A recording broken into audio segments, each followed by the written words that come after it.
మనం చెప్పేటప్పుడు ఒక చిన్న మాట అయినా కానీ పిల్లలు జాగ్రత్తగా వింటే, ఎందుకంటే ఇప్పుడున్న టీచర్లు కొట్టడం లేదు.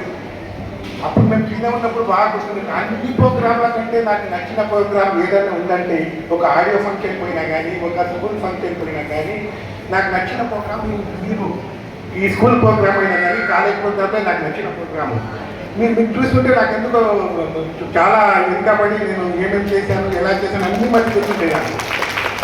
మీరు కూర్చున్నట్లా, మీరు తీసుకున్నట్లా, అంటే అప్పుడు ఇన్ని కూర్చుని కూడా నేల మీద కూర్చోాలి. టీచర్స్ పైన ఉంటారు, ఈ పెద్ద పెద్ద స్టేజ్లు కూడా ఉండవు మేము చదువుకునేటప్పుడు. కాకపోతే చాలా ఆనందంగా ఉంటుంది. కాలేజీలో గొడవలైనా కానీ, ఇప్పుడేంతో యూట్యూబ్లో సగం జీవితము లైఫ్ని సర్వనాశనం చేస్తుంది ఈ సెల్లు.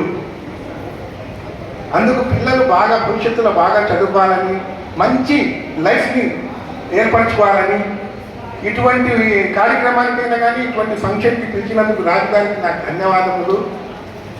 నేను ప్రతిసారి ప్రతి ప్రోగ్రామ్కి పోతుంటాను, నేను ప్రతి ఫంక్షన్కి పోతుంటాను నేను. కాకపోతే నాకు అన్నిటికంటే విలువైనది, ఆనందమైనది ప్రోగ్రామ్ ఏదన్నానంటే కాలేజీ ఫంక్షన్ మాత్రమే. ఇటువంటి ప్రోగ్రాము నాకు రావాలంటే చాలా చాలా ఇష్టము. మిమ్మల్ని చూస్తుంటే నాకు చాలా ఆనందంగా ఉంటుంది. అదే నేను కూడా ఆ రోజుల్లో ఏం చేశాను, ఎలా చేశాను. కాకపోతే ఇప్పుడున్న టీచర్లు కొట్టారు, అప్పుడు బాగా కొడుతున్నారు టీచర్లు. ఇప్పుడు కొడితేనే వాళ్ళ ఫాదరు మదర్ వచ్చి ఏం మేడం ఏం సార్ మా పిల్లలు కొట్టారు, మా పిల్లలు మంచోళ్ళు అని ఈ హైదరాబాద్లో ఇంకా వెనకాల చేస్తారు.